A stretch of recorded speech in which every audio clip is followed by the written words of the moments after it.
Our guest on Inside Tennessee, Randy Boyd, recently lost a bid for governor, but he has big plans. More on his look at the future in our conversation. A couple more questions on the economy, and we'll move to education. But there have been some big ownership changes in recent months and years here in Knoxville. We're talking about Scripps and Regal in particular. And we have heard concerns that the philanthropy that those companies have been so generous about ensuring would help this community may be shrunk here, there, and perhaps everywhere. What can you say about that? Well, I was just with the folks at United Way yesterday, being the former campaign chair, and we talked about those things specifically.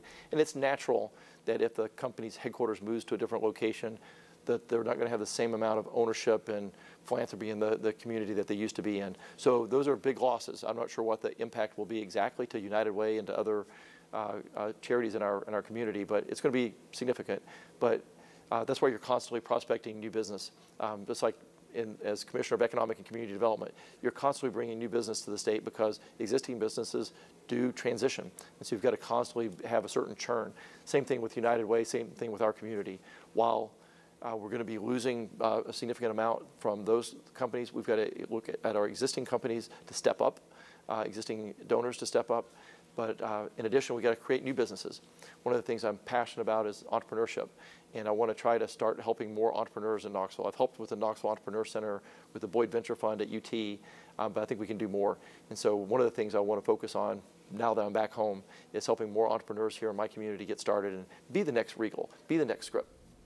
You mentioned education. The state goal has 75% of third graders reading at grade level in 7 years. That's in 2025. Knox County sits at 40% of third graders reading at grade level.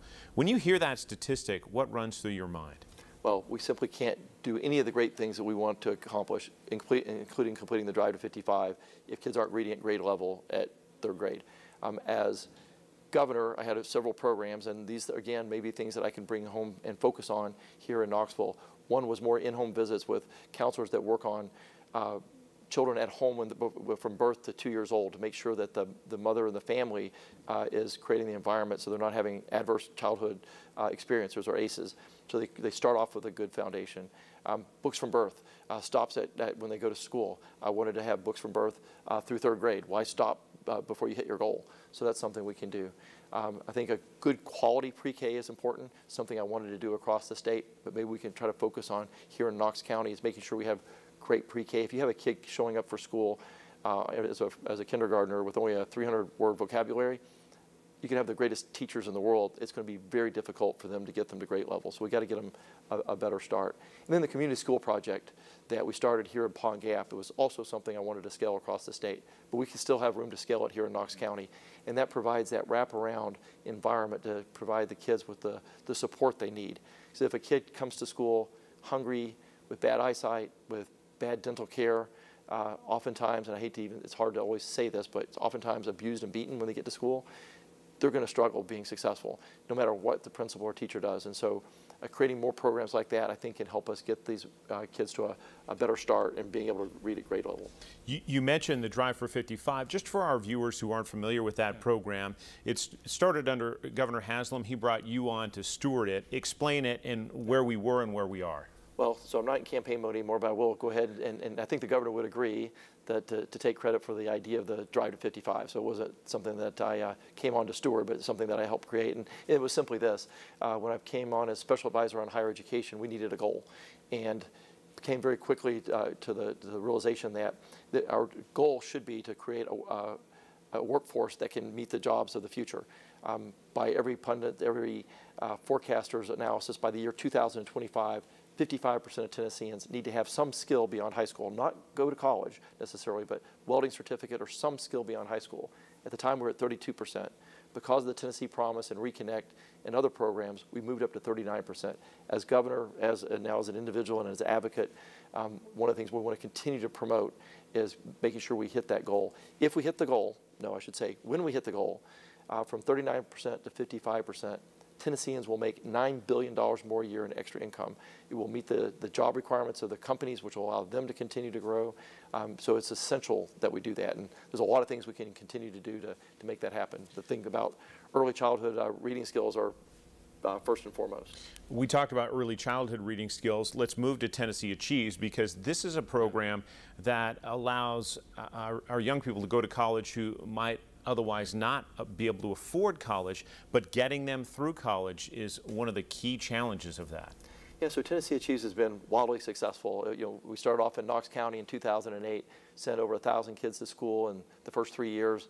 Then the former mayor became governor and says, roll this out across the state. Next thing we know, we're sending 5,000 kids to school a year, come to work with them in government. And we created the Tennessee Promise. Now, over the 10 years, Tennessee Achieves provides all the back-end support for the Tennessee Promise. So Tennessee Promise is a scholarship that the state provides. Tennessee Achieves actually recruits the 9,000 mentors each year, trains them, matches them with the students, and helps provide the whole organizational structure. So it's making a lot of progress in getting students in that wouldn't have otherwise gone to college. We've got the fastest, one of the best FAFSA filing rates in the country, making a lot of progress there, but we're still not graduating students at the rate we needed to. So 3 years ago, I started another organization called Complete Tennessee, focusing on graduating the students once we get them in. I'll just jump to a headline, and this is, again, something I hope to do, but we can still advocate for.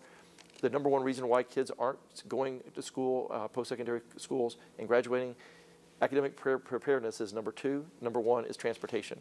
So the plan was to do like the magnet school out at Strawberry Plains, but build the technical college within the high school so that kids can actually graduate from high school, not just with a high school diploma, but with a job-ready skill. So even if they don't have the transportation, they'll leave high school with the skills to go out and get a really great job right away. Full disclosure, I'm a Tennessee Achieves mentor, so I appreciate that program very much just personally. I want to move to health, and Tennessee consistently ranks on the lower end of the health ratings when it comes to how healthy states are. You're a marathoner. You've inspired a lot of people to get in physically good condition. What would you say about the health of Tennessee, where it is now and where we need to be? Well, I wish that one statement you said was true, that I inspired other people to be healthy. I don't know that I have. I think you have. But I would hope so. Part of the campaign that we first started last year, partially to promote a healthier Tennessee, is to run across the state. So we ran from Bristol to Memphis, 537.3 miles. But the reason why we need to do it, to your second question, is that we're in bad health. We simply can't afford the health we have. People all across the state would ask me, what are you going to do about health insurance? But I think that's missing the main point. Health insurance is what we need to do to help us when we're sick. But how do we avoid being sick? How do we become healthier in the first place? We're number 6 in obesity, number 8 in smoking. We're number 1 in teenage obesity, which portends very poorly for the future. So there's a lot of things we need to do, focusing on more health and wellness programs. My company does that. This past year, our claims went down 19%. Everybody's talking about their insurance going up. It took a while to do that, but focusing on better health is the best way to reduce healthcare costs and improve health, which is really what we want. More of our conversation with Randy Boyd right after this.